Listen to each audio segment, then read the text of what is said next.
디모데후서 2장 8절부터 13절까지입니다.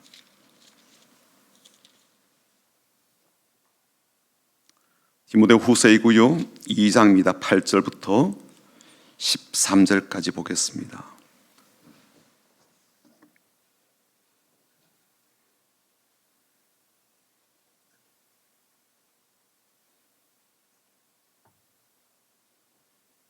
디모데후서 2장 8절부터 13절까지 우리 같이 읽어보겠습니다. 함께 읽습니다. 내가 전한 복음대로 다윗의 씨로 죽은 자 가운데서 다시 살아나신 예수 그리스도를 기억하라. 복음으로 말미암아 내가 죄인과 같이 매이는 데까지 고난을 받았으나 하나님의 말씀은 매이지 아니하니라. 그러므로 내가 택함 받은 자들을 위하여 모든 것을 참음은 그들도 그리스도 예수 안에 있는 구원을 영원한 영광과 함께 받게 하려 함이라. 미쁘다 이 말이요, 우리가 주와 함께 죽었으면 또한 함께 살 것이요, 참으면 또한 함께 왕노릇할 것이요, 우리가 주를 부인하면 주도 우리를 부인하실 것이라. 우리는 미쁨이 없을지라도 주는 항상 미쁘시니 자기를 부인하실 수 없으시리라. 아멘. 오늘이 부활주일인데요, 우리 앞뒤 좌우로 보시면서 주님께서 부활하셨습니다, 예수님이 부활하셨습니다라고 한번 힘있게 선포하도록 하겠습니다. 함께 선포합니다. 예수님께서 부활하셨습니다. 예수님께서 부활하셨습니다. 예수님께서 부활하셨습니다. 한번 해볼까요? 예수님께서 다시 살아나셨습니다. 해보겠습니다. 예수님께서 다시 살아나셨습니다. 예수님께서 다시 살아나셨습니다. 예수님께서 다시 살아나셨습니다. 한 번 더 하겠습니다. 그 예수님께서 다시 오실 겁니다. 해볼까요? 그 예수님께서 반드시 다시 오실 것입니다. 그 예수님께서 반드시 땅 가운데 우리에게 다시 오실 것입니다. 그런 믿음으로 잘 살아가시면 좋겠습니다. 이제 오신 여러분들 진심으로 환영하고 또 축복합니다. 성경에 대해서 진실성을 따진다는 게 좀 이상해 보입니다. 성경이 하나님 말씀인데 따질 게 뭐가 있겠습니까? 그냥 읽고 받아들이고 믿는 거지. 또 그래야 되잖아요, 그렇죠? 하나님께서 기록해서 우리가 주신 하나님의 말씀인데 사람이 뭐라고 기다 아니다 따지고 그래서 되겠습니까? 그럼에도 불구하고 요즘 우리가 사는 사회는요, 뉴스도 그냥 뉴스로 그렇게 말하지 않더라고요. 진짜 뉴스냐 가짜 뉴스냐 그렇게 구분해서 말할 만큼 혼란스럽기가 장난이 아닙니다. 뭐가 진실인지, 뭐가 진리인지, 뭐가 진심인지 잘 가려지지가 않습니다.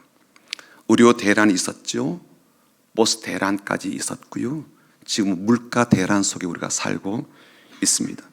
계절은 분명히 이제 봄이 왔습니다만 우리의 삶에는 언제 봄날이 올까 싶습니다. 결코 이번 선거가 그 봄날을 앞당겨 줄 것 같지는 않습니다. 저만의 개인적 생각일까요? 그래서 우리들에게는요, 의심하는 게 참 많아졌습니다. 진짜 그런가? 진짜 맞나? 그거 정말 사실일까? 정말 그런 것이 맞는지를 자꾸만 확인하게 됩니다. 오늘이 부활주일인데요, 이 날에도 부활에도 동일한 질문이 우리 가운데 있습니다.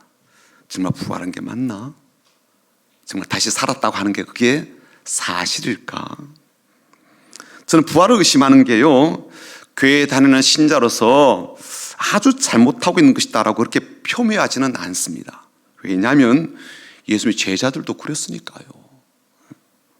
심지어 예수님을 눈으로 보고도요, 다시 살아나신 것을 확인하겠다고 주님, 제가 그 못 자고 난 손에 손가락 좀 넣어볼게요. 막 그런 친구도 있었거든요. 게다가 부활하신 주님과 함께 식사하면서도요, 자기가 같이 밥을 먹고 있으면서도 불구하고 그 주님의 부활하심을 여전히 믿지 못하고 의심하는 친구들이 있었거든요. 그렇다면 지금의 우리들이 주님의 부활하심에 대해서 의심하는 것은 충분히 이해할 만하다라는 생각이 든단 말입니다. 우리는요, 성경을 통해서 주님의 부활을 이렇게 접하게 되었잖아요. 그리고 예수님께서 부활하신 지가 지금 이미 2000년이나 넘었다고요. 현실적으로도 주님께서 부활하셔서 지금도 살아계시다라고 하는 것이 딱히 우리에게 확신으로 다가오는 것 같지는 않습니다. 그래서 오늘 이 성경 말씀, 사도 바울이 디모데에게 써 주어서 전해 주었던 이 편지에 대해서도 진실성과 진정성에 대해서 좀 생각을 가지고 따져봐야 되겠다, 그런 마음이 드는 거예요. 우선 잘 아시는 대로 오늘 말씀은요, 사도 바울이 디모데에게 보낸 개인적인 편지입니다. 그런데 바울과 디모데의 관계가 좀 특별하죠. 목회자이자 선교사인 이 바울과 또 다른 목회자인 이 디모데와의 관계를 목사끼리의 만남이라고 볼 수 없는 또 다른 특별한 면이 있습니다. 그것은요, 바울이 디모데를 대하는 마음에서 잘 알 수가 있습니다. 우선 바울은 디모데를 어떻게 부르는가 하면 2장 1절에 보니까 내 아들아 그렇게 불러요. 그리고 1장 2절에는 한술 더 떠서 사랑하는 아들이라고 부르고 있습니다. 여러분, 편지에 이런 표현을 쓸 정도라면, 그리고 그 말을 반복해서 쓸 정도라면 이 편지에 어떤 진심이 담겨 있는지를 충분히 인정할 수가 있을 겁니다. 디모데를 얼마나 아끼고 얼마나 사랑하며 얼마나 귀하게 여기는 아들이었는지 그 바울의 마음을 충분히 읽을 수가 있죠. 또 다른 한 가지는요, 사도 바울이 이 편지를 쓴 시기와 상태예요. 사도 바울이 이 편지를 쓴 때는 정확히 우리가 알 수는 없지만 한 가지 분명한 것은 이 편지가 그에게 있어서 마지막 편지였다는 거예요. 말하자면 디모데에게도 마지막이었지만 다른 개인들이나 교회에 보낸 편지 가운데도 마지막 편지였거든요. 그러니까 인생에 있어서 마지막 편지였던 겁니다. 감옥에서 마지막으로 쓴 편지, 그것도 아들 같은 디모데에게 편지를 쓰면서 가짜 뉴스를 담겠습니까? 거짓말을 담겠습니까? 아니면 속임수를 담아서 편지를 쓰겠습니까? 수많은 일들을 겪어왔고 이제 인생의 마지막을 감옥에서 보내고 있는 바울이 거짓과 속임수와 이상한 말을 담아서 그렇게 편지를 쓸 일은 없을 겁니다. 오히려 인생의 연륜이 묻어나는 그러한 이야기를 담았을 거예요. 그리고 우리 모두가 또 귀를 기울여 들을 만한 그런 이야기를 이 편지 가운데 담았지 않겠습니까? 사도 바울은 아들 같은 디모데에게 무슨 말을 하고 싶었을까요? 이미 그에게 한 차례 편지를 보냈거든요. 이게 이제 두 번째 편지예요. 왜 다시 이 편지를 아들 같은 디모데에게 써서 보내려고 마음을 먹게 되었을까요? 무엇을 그에게 그렇게 써서 보내고 싶었을까요? 놀랍게도 사도 바울은 디모데에게 나의 복음에 대해서 말하고 싶어서 편지를 썼다는 것을 알려주고 있습니다. 8절은 이렇게 시작하거든요. 내가 전한 복음대로, 그렇게 되어 있습니다. 근데 이 부분을요, NIV 그 영어 성경을 보니까 This is my gospel 이렇게 이제 번역이 되어 있어요. 이것이 나의 복음이다 라는 말을 하면서 지금 편지를 써 내려가고 있는 겁니다. 내가 아들 같은 디모데에게 다시 한 번 더 들려주고 싶은 그 말과 이야기는 자신의 복음이었던 거예요. 바울이 가슴에 새기고 심장에 지금 담고 있는 그 복된 소식이었죠. 그런데 여러분, 가만히 한번 생각해 보면 사도 바울이 말하는 그 복음은요, 별로 귀담아 들을 만한 이야기가 아닐 거라고 생각이 되는 거예요.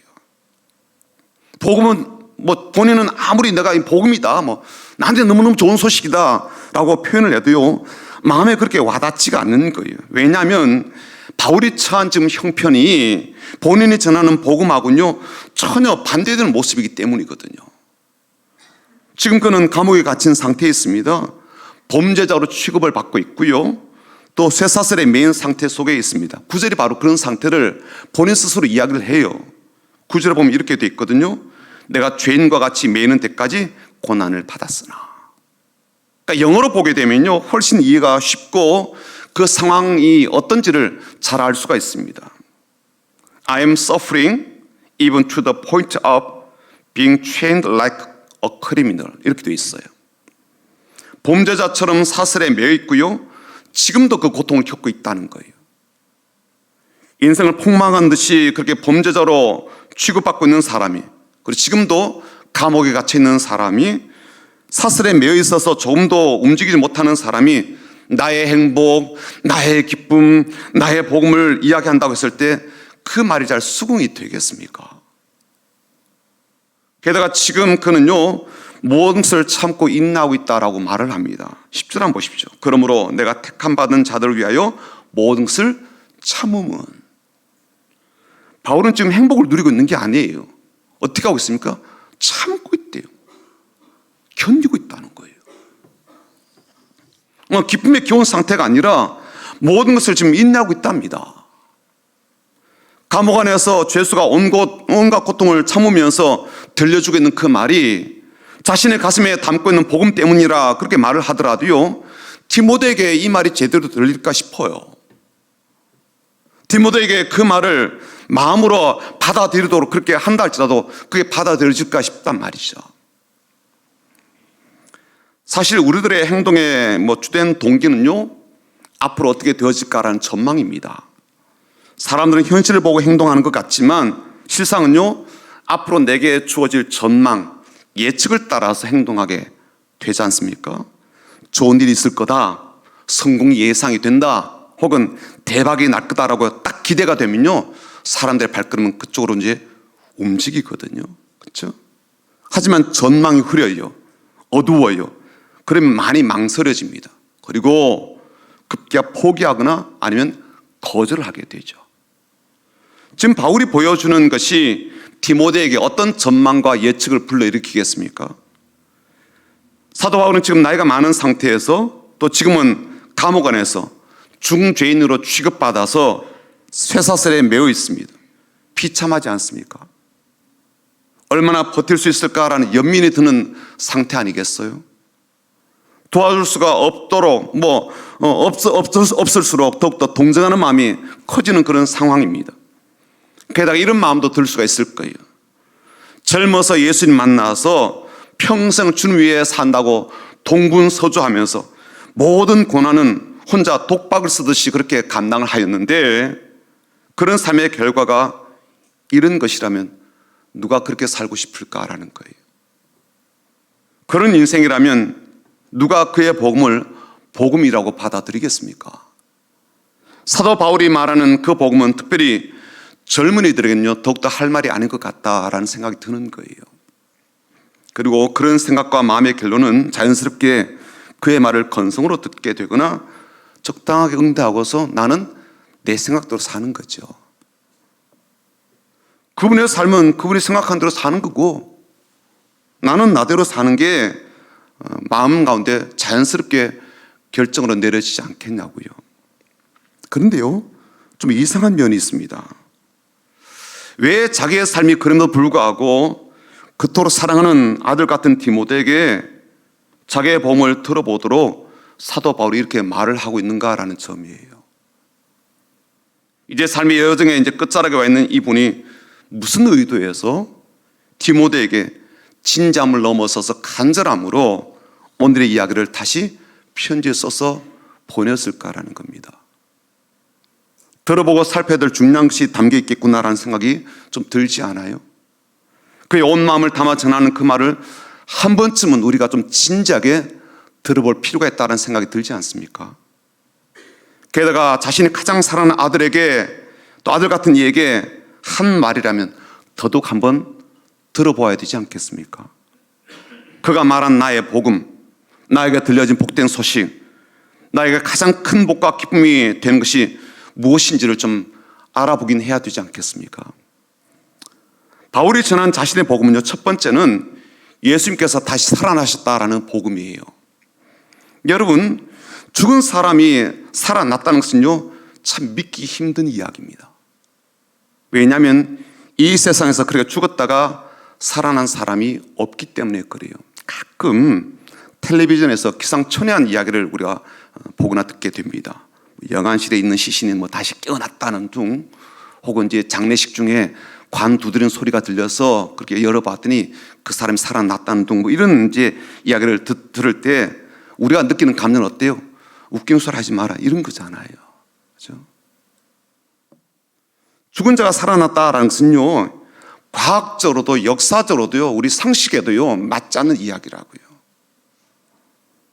하지만 유일한 예외가 있으니 그게 바로 예수의 죽으심과 부활입니다. 예수의 부활에 대한 것은요, 참 다양한 증거들이 많지만 오늘은 제가 두 가지만 증거를 여러분 제시를 좀 해보려고 합니다.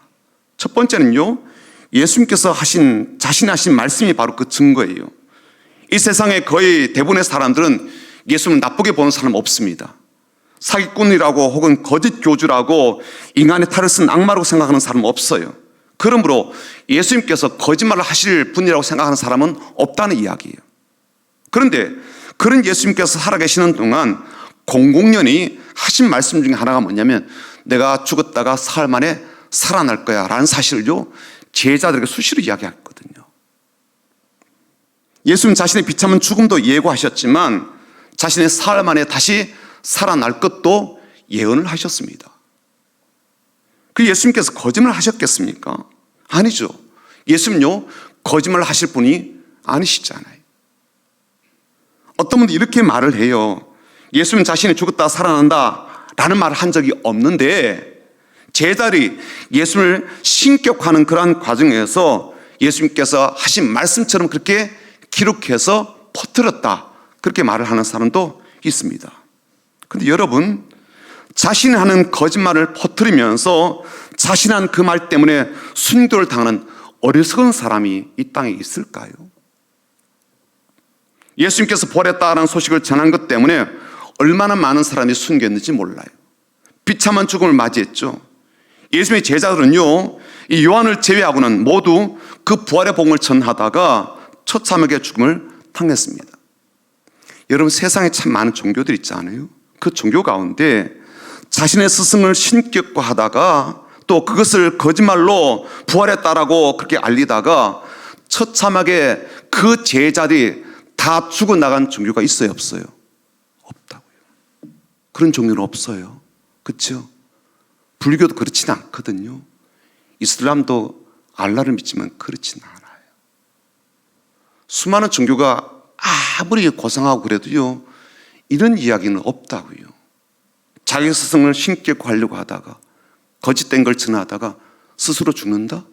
그리고 처참하게 죽는다? 그런 건 없어요. 어느 누가 자신이 지어낸 말을 전하다가 자신의 생명을 그 말에 대한 대가로 지불하려고 하겠습니까? 예수의 부활은요, 실제로 그들이 보고 듣고 경험한 것이 아니라면 그들이 그렇게까지 하려고 했겠냐고요. 또 한 가지 증거는 오늘 이 편지를 쓴 사도 바울입니다. 여러분 잘 아시는 대로 사도 바울은요, 예수님께서 부활했다라는 소식을 전하는 제자들, 신자들, 그리고 교회들을요 박살을 내고 다 죽이려고 혈안이 되어 있던 바리새인입니다. 그는요 예루살렘만 아니라 북쪽으로 한 240km 떨어져 있는 다메섹까지 가서 그곳에 있는 교인들요 씨를 말려버리겠다라고 마음에 칼을 품고 달려갔던 그런 인물이에요. 이미 신앙심이 두터운 스데반 집사를요 돌로 치는 일에도 앞장을 섰고요. 사람이 이제 돌에 맞아 피투성이가 되는 그런 모습을 보고도요 눈 깜짝하지 않았던 그런 젊은이입니다. 배울 만큼 배웠고 당시에 최고의 학자라고 불려졌던 가말리엘이라는 사람으로부터 사살받았던 엘리트 중에 엘리트이거든요. 그가 그렇게 예수 부활을 외치는 신자들을 죽이려고 하고 핍박을 한 이유가 있었을 겁니다. 확신이 없이는 그렇게 할 수는 없거든요. 자기 믿음이 없이는 할 수가 없는 일이에요. 그런데 그렇게 기독교인들을 핍박하고 예수 부활을 증거하는 사람들을 증오하며 그들을 투옥하고 죽이려고 했던 이 바울이 다메섹이라는 곳으로 가는 도중에 부활하신 예수를 만나게 되었습니다. 그리고 그 이후에 그의 삶이 완전히 바뀌게 되거든요. 그는 나이가 든 노인의 때가 아니라 정신이 멀쩡하고 아주 샤프하게 돌아가던 그러한 젊은 때에 유대교 신앙을 버리고 부활하신 예수를 믿는 기독교 신앙으로 갈아타게 된 거예요. 여러분, 사도 바울이 예수를 믿게 된 것, 만나게 된 것, 그렇게 변화된 것이 그냥 환각이라든지 아니면 잘못된 종교적 체험 때문이라고 생각합니까? 절대로 그렇지가 않아요. 왜냐하면 그가 그렇게 부활하신 예수님을 만나게 되는 그 현장에는요 본인 혼자만 있었던 게 아니거든요. 함께 갔던 사람들이 여러 명 있었다고요. 그 당시 기록들을 보게 되면 이 바울과 함께 했던 사람들이 하늘로부터 들려지는 음성을 들었다라고 했습니다. 그날의 기록을 좀 제가 잠깐 들려드릴게요. 사도행전 9장인데요. 3절과 4절, 7절에 이렇게 되어 있습니다. 사울이 길을 가다가, 그때는 이제 사울이라 표현되었습니다. 사울이 길을 가다가 다메섹에 가까이 이르더니 호련히 하늘로부터 빛이 그를 둘러 비추는지라 땅에 엎드러져 들음에 소리가 있어 이르시되 사울아 사울아 네가 어찌하여 나를 박해하느냐 하시거늘. 그 다음 중요합니다. 7절에 같이 가던 사람들은 소리만 듣고. 말하자면 그날의 그 일은요, 사도 바울이 환각 상태나 환상 중에 혼자만 들었던, 혹은 혼자만 종교적 체험을 했던 그런 게 아니었던 거예요. 함께 했던 사람들도 같이 소리를 들었다는 거예요. 제가 무슨 이야기를 하고 싶은 겁니까? 사도 바울은요, 그날 자신이 의도하지 않았고 기대하지 않았던 그러한 일들을 경험한 거예요. 부활하신 주님을 만난 겁니다. 그리고 그 만남이 그토록 강성 유대교 지지자였던, 또 충성된 그러한 사람이었던 이 사람이 예수의 부활을 증거하는 사람이 되게 한 거죠. 어떤 고난이 오더라도, 어떤 핍박이 와도 그의 목숨을 아깝게 생각하지 않을 정도로 부활의 복음을 전하게 된 것이 바로 이 만남 때문입니다. 여러분, 그런 경험이 없이 사람이 자기 목숨을 가짜 복음을 전하는 일에 내어줄 수 있겠냐고요. 억소리 나는 돈을 준다 할지라도요, 그렇게까지 매맞고 죽을 고생을 하며 고통을 다 겪으며 그 소식을 전하며 다니겠습니까? 여러분, 10억을 주면 그렇게 하시겠습니까? 100억을 주면 그렇게 하겠냐고요. 돈이 나와요, 밥이 나와요. 아무것도 안 나와도 그가 그렇게 세계를 다니면서 그렇게 전했던 이유가 바로 살아나신 부활의 주님을 만났기 때문이거든요. 그래서 사도 바울은 담대하게 나의 복음이라 라고 말을 하는 겁니다. 왜냐하면 그 주님을 내가 보았으니까요. 그 주님이 나에게 찾아오셨으니까요. 주님께는 나 같은 정말 철천지 원수가 없을 텐데 그런 나에게 먼저 찾아오셨잖아요. 그리고 오셔서 회개하라 그러지도 않으셨어요. 이 나쁜 새끼를 그렇게 말씀도 하지 않으셨어요. 주님이 그에게 제일 먼저 하신 말씀이 무엇인지 아십니까? 그의 이름을 부르셨어요. 사울아, 사울아. 바울은 그날의 그 부르심을요, 평생 잊지 못하는 거예요.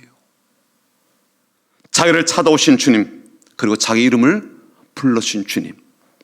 예수 믿는 사람들이라면 이를 갈고 다 죽여버릴 것이라고 그렇게 증오에 사로잡혀서 그렇게 살아왔던 자신에게 주님께서 오셔서 사울아 사울아 불러주신 그날을요, 그는 잊지 못하는 겁니다. 바울은 바로 그렇게 자신을 찾아오신 주님, 부활하신 주님이 자신의 복음이라고 이야기를 하고 있는 거예요. 그 어떤 것과도 바꿀 수 없는 복음이고 그 어떤 것으로도 대체할 수 없는 분이기 때문입니다. 두 번째 바울이 전한 나의 복음은요, 하나님 말씀에 결코 매어있지 않다라는 그런 복음이에요. 바울은 놀라운 이야기를 합니다. 그건 자신은 이렇게 사슬에 매여있고 그래서 자유롭지 못하고 공간적인 제약이 있지만 하나님 말씀에 결코 그렇지 않다는 거예요. 하나님 말씀은 하나님의 능력이 그 안에 담겨 있어서 그 말씀대로 반드시 이루어집니다. 그래서 하나님 말씀인 거죠. 히브리서 4장 12절과 13절 한번 같이 앞에 자막 보시면서 함께 읽어 보겠습니다. 같이 읽습니다. 하나님의 말씀은 살아있고 활력 있어 좌우에 날선 어떤 검보다도 예리하여 혼과 영과 및 관절과 골수를 찔러 쪼개기까지 하며 또 마음의 생각과 뜻을 판단하나니 지으신 것이 하나도 그 앞에서 나타나지 않음이 없고 우리의 결산을 받으실 이의 눈앞에 만물이 벌거벗은 것 같이 드러나느니라. 사람이 육체는 물론이고 영혼까지 해부를 하듯 그렇게 감춘 것이 없도록 드러내고 판단하시며 결산까지 하시는 능력이 하나님 말씀 안에 담겨 있습니다. 하나님 말씀은 그래서 죄인을 회개하는 능력, 그들을 구원하는 능력, 그들에게 생명을 주시고 살리시는 능력이 그 가운데 담겨 있는 겁니다. 뿐만 아니라 하나님 말씀은요, 공간적으로도요 결코 제한되어 있지 않습니다. 매여 있지 않고 묶여 있지 않고 갇혀 있지 않습니다. 말씀이 선포되는 그 자리에 그 능력이 고스란히 나타나기 때문이죠. 이미 사도 바울이 그런 일을 수도 없이 경험하였습니다. 그가 복음을 전하다가 귀신 들린 한 여종을 고쳐준 것으로 인해서 감옥에 갇히게 되었어요. 그런데 그렇게 감옥에 갇혀 있는 상태 속에서 바울과 실라가 하나님 앞에 찬송하며 기도하게 되었을 때 옥터가 흔들리고요, 옥문이 열리게 되고요, 심지어 이 사도 바울과 실라의 발에 채워져 있던 착고가 풀려지게 됩니다. 더 놀라운 것은 뭐냐면 그 사건 때문에 빌립보 감옥을 지키고 있던 이 간수와 그의 가족들이 바울을 통해서 하나님 말씀을 듣게 되었고 그들이 예수 믿게 되며 세를 받았다는 거 아닙니까? 하나님 말씀이 감옥 안까지 갈 수 있었던 것은 그 말씀이 어떤 것에도 매어 있지 않는 능력이 있기 때문인 거죠. 그것이 복음의 능력입니다. 그래서 그 복음은요, 모든 믿는 자에게 구원을 주시는 능력이 됩니다. 로마서 1장 16절이요. 한번 같이 읽어볼까요? 내가 복음을 부끄러워하지 아니하노니 이 복음은 모든 믿는 자에게 구원을 주시는 하나님의 능력이 됨이라. 먼저는 유대인에게요, 그리고 헬라인에게로다. 유대인이든 헬라인이든 피부색이 어떠하건 그의 삶의 배경이 어떠하건 지금 상태가 어떠하건 아무런 상관없이 어떤 제약도 두지 않고 믿는 자들에게 구원을 주신 능력이 말씀 가운데 있지요. 이런 능력의 복음이 이 땅에 없기 때문에 결코 어떤 것에도 매임이 없이 그 능력을 드러내시는 복음을 사도 바울이 계속 전하고 있는 겁니다. 세 번째 사도 바울이 전한 나의 복음은요, 하나님께서 택하신 자들에게 구원과 영광이 임한다는 복음이에요. 10절 한번 볼까요? 10절 같이 읽어보겠습니다. 함께 읽습니다. 그러므로 내가 택함 받은 자들을 위하여 모든 것을 참으면 그들도 그리스도 예수 안에 있는 구원을 영원한 영광과 함께 받게 하려 합니다. 사도 바울이 다메섹으로 가면서 깨닫게 된 사실이 있습니다. 예수님의 고난과 죽음이 어떤 것인지를 비로소 알게 된 거예요. 그 고난당하심이 누구를 위한 것이었고 그 죽임당하심이 무슨 이유 때문인지를 알게 된 거예요. 죄 때문이었죠. 하나님의 심판 때문이었죠. 이 땅에 임하는 죽음의 세력 때문임을 알았습니다. 그리고 그렇게 주님이 고난을 당하시고 생명을 내어주시고 십자가의 처참한 죽임을 당하심으로써 비로소 우리에게 구원을 주시고 하나님의 영광을 덧입게 주신다라는 사실을 알게 된 거예요. 바로 우리 예수님께서 그렇게 우리가 가게 될 그 길을 미리 보여주셨기 때문이죠. 그 주님 놀랍게도 영광스러운 하나님의 아들이시고 지금 그 부활의 영광을 누리고 계심을 실제로 보게 되었기 때문이거든요. 그것을 본 이상 사도 바울은요, 우리가 이 땅에서 겪게 되는 고난이 고통스러운 일이긴 하지만 그러나 참지 못할 것은 아니다라는 생각이 든 거예요.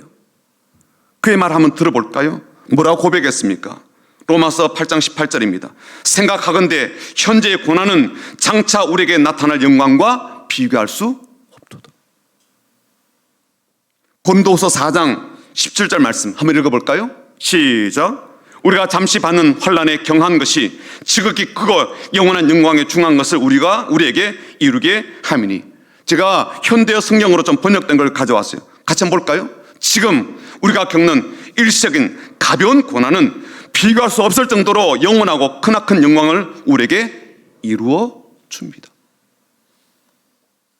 그가 부활하신 주님의 영광을 보았기 때문에, 그리고 그 영광을 우리도 나중에 누리게 될 것을 확신하였기 때문에 이렇게 말을 할 수가 있는 거죠. 우리가 고난당한 이후에 혹은 죽음 이후에 이렇게 영광스러운 삶을 누릴 것이 없다면 우리만큼 서글픈 인생은 없습니다. 우리만큼 불쌍한 삶도 없다고요. 하지만 앞으로 받게 될 그 영광스러움으로 인하여서 지금의 고난도 힘겨움도 삶의 무거운 짐도 가볍게 여길 수가 있는 거예요. 마지막으로 사도 바울이 전한 나의 복음은요, 부활하신 예수는 신실하시다라는 그런 복음이었습니다. 13절 한번 볼까요? 13절 같이 읽어보겠습니다. 우리는 미쁨이 없을지라도 주는 항상 미쁘시니 자기를 부인하실 수 없으시리라. 미쁘다라는 말은 신실하다 그런 뜻입니다. 사실 우리는요, 변덕이 심하죠. 자주 말을 바꾸기도 하고요, 일관성이 없을 때가 많습니다. 그래서 어떤 때는요, 나도 나를 못 믿겠다 그래요. 하지만 주님은 결코 그러시지 않습니다. 거짓이 없으시고요, 한번 말씀하시고 약속하신 것은 반드시 지키시고 행하시는 분이십니다. 주님께서 부활하시고 나서 천사들을 통해서 예수님 무덤을 찾아왔던 여인에게 하신 말씀이 있거든요. 이 말씀이에요. 가서 그의 제자들과 베드로에게 이르기를 예수께서 너희보다 먼저 갈릴리로 가시나니 전에 너에게 말씀하신 대로 너희가 거기서 배우리라 하라, 그렇게 전하라 그랬어요. 예수는 십자가에 죽으시기 전에 제자들에게 종종 뭐라고 하셨는가 하면, 내가 죽고 나서 사흘 만에 부활하면 제일 먼저 갈릴리로 갈 텐데 거기서 보자잉, 그렇게 하셨다고요. 근데 제자들은 그 말을 마음에 담아두지 않았죠. 하지만 주님은 신실하셔서 그렇게 말씀하신 대로 부활하시고 나서 먼저 갈릴리로 가 계신다고요. 그리고 거기서요, 제자들을 위해서 밥상을 준비해 주시거든요. 부활하시고 나서 40일 동안 이 땅에 계시면서 제자들 만나주고 수많은 사람들을 찾아가시면서 그들의 삶에 부활의 소망을 계속 일깨워 주셨습니다. 그렇게 신실하신 주님께서 사도 바울에게 전해주신 말씀, 그리고 그 바울을 통해서 아들 같은 디모데에게 계속해서 들려지길 바라는 말씀이 오늘 본문에 보면 11절과 12절에 또 잘 담겨져 있습니다. 한번 같이 읽어볼까요? 11절 12절입니다. 미쁘다 이 말이여, 우리가 주와 함께 죽었으면 또한 함께 살 것이요, 참으면 또한 함께 왕노릇할 것이요, 우리가 주를 부인하면 주도 우리를 부인하실 것이라. 사람에게는요, 세 가지 길이 있습니다. 첫 번째는 주와 함께 죽는 길입니다. 그렇게 죽으면요, 주님처럼 함께 살아나게 될 것입니다. 두 번째 길은요, 주님처럼 참고 인내하며 고난을 견디는 겁니다. 그렇게 견디면 주와 함께 왕노릇하게 될 것입니다. 세 번째 길은요, 이것저것 싫어서 주님을 부인하고 거부하면 우리도 주님께로부터 부인당하고 거부당하게 될 것이라는 거예요. 부인하나 이 말을요, 영어로 보니까 disown이라고 그렇게 되어 있습니다. 이게 어떤 뜻이냐면 자기 것이 아니라라고 말하다, 혹은 누군가와의 연결을 거부하고 인정하지 않는다, 혹은 연을 끊고 의절하다, 그런 뜻이에요. 부인한다는 말이. 여러분은 어느 길을 택하시겠습니까? 주님과 함께 죽고 주님처럼 그렇게 고난당하는 것을 기꺼이 견디며 사시겠습니까? 아니면 주님을 부인하는 삶의 걸음을 선택하시겠습니까? 여러분, 그렇게 부활하신 예수님을 나의 주님으로 영접하시겠습니까? 그 어떤 것에도 매임이 없는 하나님 말씀을 내 삶의 기준과 능력으로 삼으시겠습니까? 고난을 통하여 오히려 구원과 영광을 주시는 하나님의 은혜를 신뢰하시겠습니까? 비록 내 삶이 여전히 어려움과 힘겨운 상태 속에 있다 할지라도 주님의 신실하심을 의심하지 않고 신뢰하시겠습니까? 사도 바울처럼 이 모든 것을 나의 복음으로 믿고 받아들이시겠습니까? 그리고 이 나의 복음을 바울이 자신의 아들 같은 디모데에게 온 힘을 다 모아서 전하는 것처럼 그렇게 나의 자녀들에게, 내가 참 아끼고 사랑하는 사람들에게 그렇게 전하시겠습니까? 오늘 주의 부활하심을 다시 마음에 새롭게 확신하며 나의 복음, 나의 확신, 나의 사랑, 나의 믿음을 힘있게 증가할 줄 아는 그런 믿음의 사람들 다 되시기를, 특별히 부활의 증인들이 다 되시기를 주님의 이름으로 축복합니다. 아멘. 찬송가 165장